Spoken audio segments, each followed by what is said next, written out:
Yeah, but let me say one thing, which is, I know you're thinking that, but let me, and I know about the, let's say, your irritation about that. But when you look at the numbers, 4,000 to 5,000 U.S. planes taking off from bases in Europe in the 6 weeks this war took place. Still, the ceasefire took place mid-April. NATO Secretary-General Mark Rutte's latest remarks have triggered international controversy and renewed debate over the Iran war. Critics are asking whether Rutte inadvertently revealed details about Europe's behind-the-scenes role in the conflict. Claims involving hundreds of U.S. military flights operating from Italy have added fuel to the growing political storm. Iran has accused NATO members and European allies of being complicit in what it describes as an illegal military campaign. What began as a diplomatic boast has now evolved into a global controversy, with demands for clarification growing louder by the day. As US-Iran peace efforts advance, NATO Secretary-General Mark Rutte has made a revelation about Western military involvement during the Gulf conflict. Rutte stated that thousands of US military flights operated from bases across Europe during the course of the war. The NATO chief specifically referenced American aircraft flying from bases in Italy during what he described as Operation Epic Fury. According to reports cited by Rutte, roughly 500 US military flights took off from American bases located in Italy during the operation. A few things I want to share with the media, with you being here present, and it's about your leadership. First of all, about Iran. I really want to make clear how important it is what you are doing on Iran.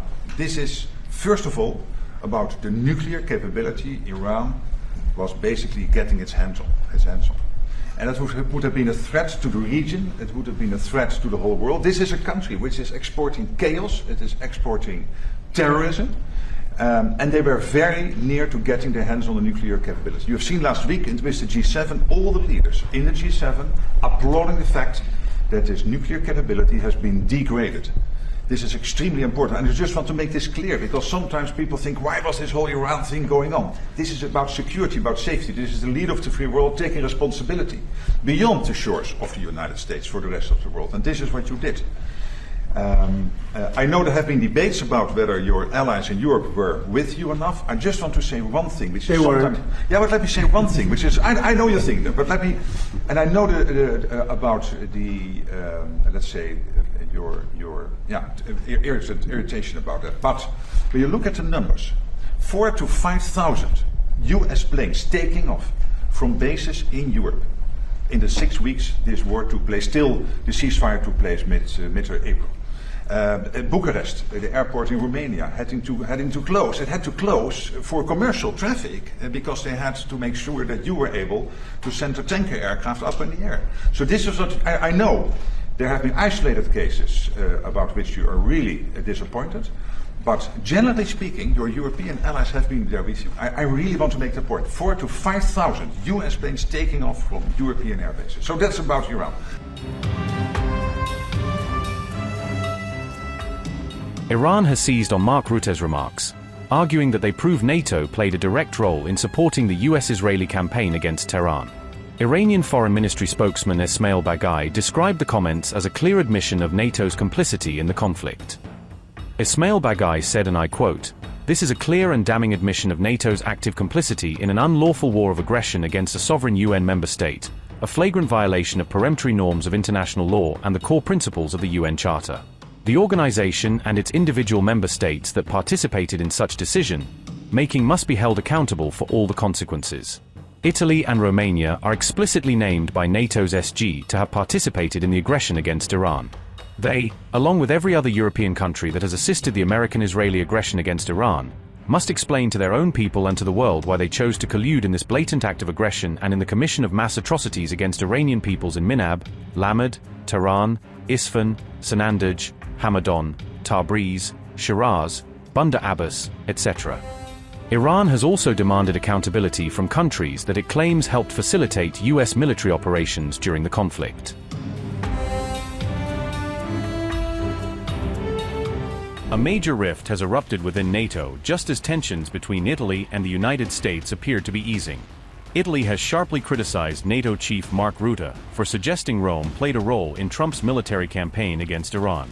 Rome was responding to comments made by Rutte on Fox News, where he claimed that nearly 500 U.S. aircraft took off from American bases located in Italy. Rutte further alleged that the flights were conducted in support of what he described as Operation Epic Fury. Italian Defense Minister Guido Crosetto insisted that Rome rejected any requests to use its bases for combat missions. The Ministry of Defense said, and I quote, "In order to avoid unnecessary and specious controversies, the defense reiterates without fear of contradiction that Italy, and the Ministry of Defense, has always operated in full respect of the Constitution, international treaties, parliamentary guidelines, and the agreements that regulate the presence and use of Allied bases on national territory, without authorizing or allowing activities outside of the provisions in force." As already clarified during the briefing to Parliament by the Minister of Defense Guido Crosetto, the government has done exactly what was declared to the chambers. Only activities of a technical and logistical nature, non-kinetic, have been authorized within the framework of the procedures provided for by the existing agreements. Whenever a request arose that fell outside the scope, as is well known, Italy did not grant authorization. End quote. The Italian defense minister further accused the NATO chief of presenting what he called a totally misleading version of events. The Ministry of Defense said, and I quote, "For this reason, it is surprising that the NATO Secretary General, who has nothing to do with Operation Epic Fury, provides a reconstruction that conveys a totally misleading message by confusing the type of authorized flights. A simple check at the source would have sufficed to obtain the true representation of what happened, and happens every day. Italy authorizes exclusively the flights provided for by the treaties and that totally exclude kinetic activities, as it has always done and as it will continue to do under the current agreements." End quote. The unusually strong rebuttal comes just days after U.S. President Donald Trump accused Italy of offering little support during the Iran conflict. Trump made those remarks on June 20th, following the G7 summit in France, triggering a fresh spat with Italian Prime Minister Giorgia Meloni. Italian Prime Minister Giorgia Meloni asked over and over for a picture with me during the G7 meeting in France. She is doing poorly in Italy with her level of popularity, possibly because she turned down the United States of America, a country that truly loves and protects Italy, when it came to denying Iran from obtaining or developing a nuclear weapon, but so did NATO for that matter.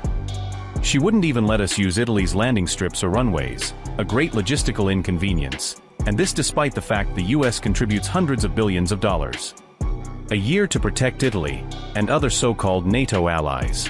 Now, after the United States defeated Iran militarily, she wants to be friends again in order to get her numbers up.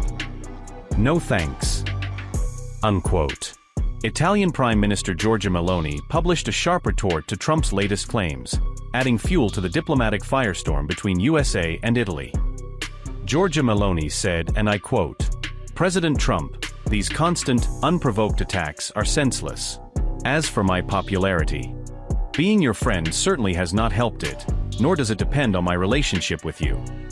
My popularity depends on my ability to defend Italy's national interest, and that is exactly what I have always done. That is also what I did regarding the American military bases in Italy. Their use is governed by agreements that we have always respected, and that cannot be violated as long as I am Prime Minister. Italy remains a sovereign nation. In any case, my popularity is none of your concern. I suggest you focus on yours." End quote.